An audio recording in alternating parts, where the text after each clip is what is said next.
Buildy here, doing more walkie-talkies. Like this place. Yetu. It's a gas station restaurant. Like sure, you could read that in English as Edie. That's a cool name. But it's not Edie, it's Yetu. Unless you want it to be Edie. They got Edie Drive. They mix English and Russian a lot, especially in advertisement. It's a gas station, it's a cafe, it's a sit-down restaurant, it's a convenience store. I've never been in it. Don't much care for such places. This is the gas station where they scammed me. Interesting thing about the businesses around here, the people that own them are often morally scrofulous cretins who got rich by stepping on other people's heads. Wait here, this is, see they got the little count off on the, I got 81 seconds. They do it for the traffic too. You still know how many seconds you got before you can go. Oh, and the camera. Oh, always on camera. Traffic cam, automatic tickets for running red lights. That's okay. Anyway, the people that own a lot of these businesses are dirtbags. They pay so little, nobody would ever want to work for them. You couldn't make enough money to even make it worthwhile. The pay is phenomenally low. So they train you how to steal from the customers to make up the difference. It's a win-win. That way they get really, really cheap labor. So I pulled into this place to get gas. This is a couple of years ago. Probably about 3 years ago. I got a really big tank in my van. I got an Opel Vivaro. 100 liters, I think. Anyway, it's empty. And I gave him a figure. I don't remember what I said, like 70. Give me 70 liters. I knew it fit. And he reaches around to the back of the gas pump. He didn't use the gas pump I was facing. He used the one on the other side so I couldn't see the screen. I thought that was odd. And he's just headed in just for a little squirt, and my gas gauge didn't hardly go up at all. Should have went up to like 7/8 of a tank. Or, nearly full. 7/10, excuse me. But it didn't, so I knew something was up. So I got out of the van and I walked around and looked at the screen, and he put like 1/10 of what he was supposed to, but still charged me the same amount, right? I yelled at him to come back and showed him that. He looked kind of embarrassed, and he gave me the rest of my gas. So yeah, that was his thing. I went back. Next time I needed gas, I made it a point to go back, and I pulled into the opposite side of that pump this time. Same boy comes out, he grabs the handle from the other side where I can't see the screen. I says, why do you do that? Oh, at the Nero butt, it doesn't work. That one doesn't work. So he's using the one I can't see, claiming the one that I'm parked at doesn't work. That's what he did last time, only he switched up opposite. So he's doing this as a regular basis. It's how he makes his money, because they don't pay him anything. There's a lot of places like that. You gotta watch. It's not difficult. You watch out for yourself. You can't assume anybody's honest. And it's not the culture, it's not the kids working there. They're trained to by their employers. So their employers don't have to give them a regular wage. They give them very, very little. And they're expected to make up the difference by stealing from the customers. Isn't that charming? This is a nice place. This is just an empty lot with a bunch of broken crap and rubble in it before they fixed this up a few years ago. Did the pavement, the landscaping. They keep everything pretty neat here. They got to tie the benches down though. These are heavy benches. Somebody drug a couple of them out there to the shade, probably last summer. They usually have them anchored to the sidewalk. None of these are.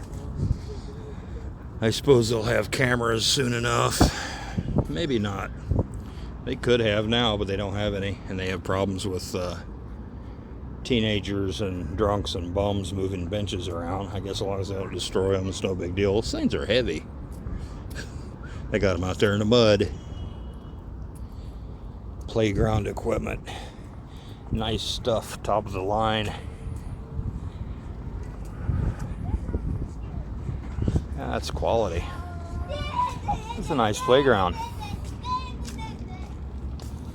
None of this was like this. You can see it's all new. It's pretty obvious it's new. None of this is like this before the referendum. It's nice. I'm going to the shopping mall. Big Western style mall. Lots of stores. Got to get a bubbler for the fish tank. The one that's in it crapped out. Who knows how long ago? I wasn't here. They have a pet store that has that sort of thing.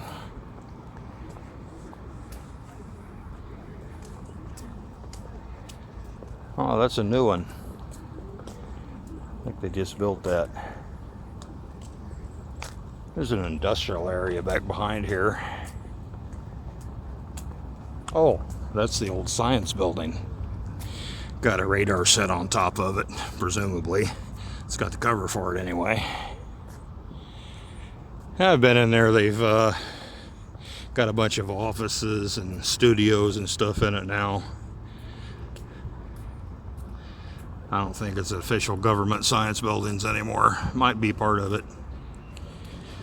Funny thing, there's people fishing for Western investments here still, just like it was when it was Ukraine. They're all criminals and dirtbags. I saw a photo on the internet of that building, and they touched it all up, and they put parks around it, and a big prestigious sign for some firm acting like the whole building's theirs, wanting people to go to work for them and invest in their business, making it look legit. Didn't look anything in the picture like it really does. Kind of funny.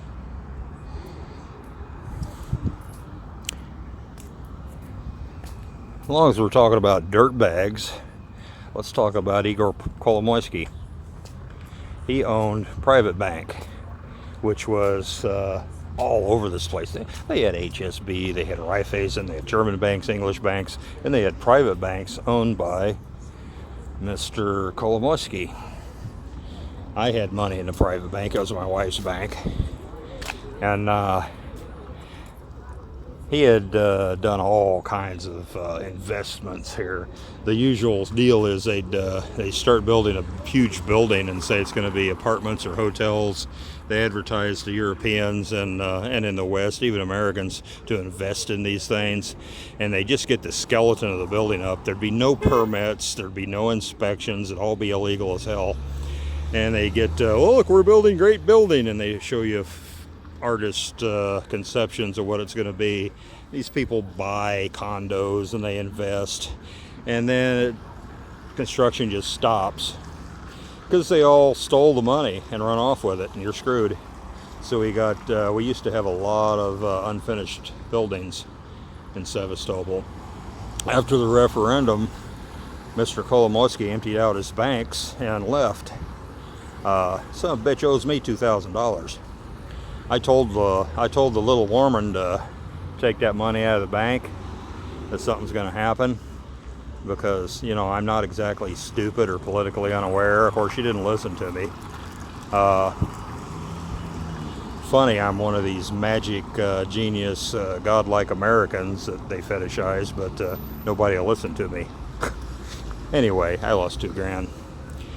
And after the referendum, Russian government confiscated all those unfinished buildings because they belong to Kolomoisky.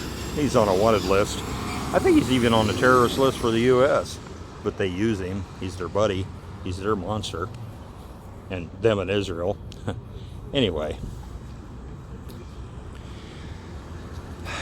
They confiscated those buildings and tore them down and auctioned off the properties. And they said they were recouping as much money as they could, and they were going to reimburse people that lost money in his banks. It's probably going to be pennies on the dollar. It's been a while. I haven't got anything yet. They prioritize it to how much you lost and everything, I suppose. But in the U.S., right after the referendum, they were squawking about Russia nationalizing private property here, because you got these ass clowns that are still trying to convince you that they're rebuilding the Soviet Union. They're really communist under the surface. What a joke. If you run a big racket and don't get the permits and build crappy buildings and take investments and then don't finish them and steal the money, well, the U.S. government would confiscate your property too. Is that nationalizing property? Is that bringing back the Soviet Union? Give me a break.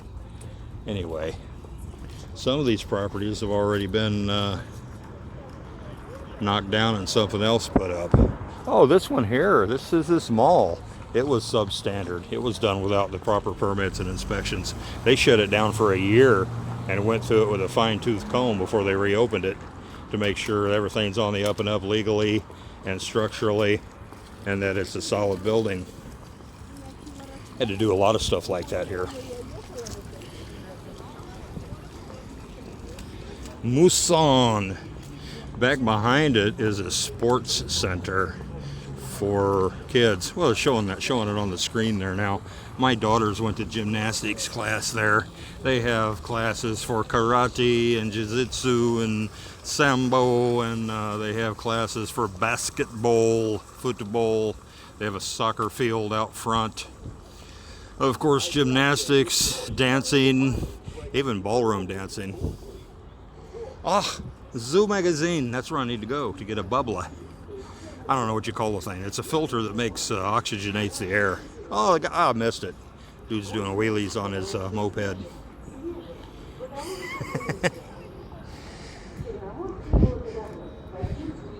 I wouldn't ask for a bubbler in Boston. They think I want a drinking fountain for my fish.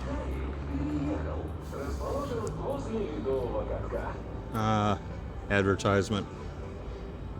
I hate being bombarded with media all the time out on the street, but I'm a Luddite. Let's see if this place is open. I'll see. I'll probably have to put on a mask. Yeah, it's open. I'm going to have to shut this off because usually it pisses people off and you walk in video and everything around here. Well, there's a little information in there anyway. Nice little short video. For those of you who don't have time to invest in an hour-long one, I'm going to have to do a long one sometime. Just catching things while I'm walking right now. Anyway, Uncle Bill D signing out.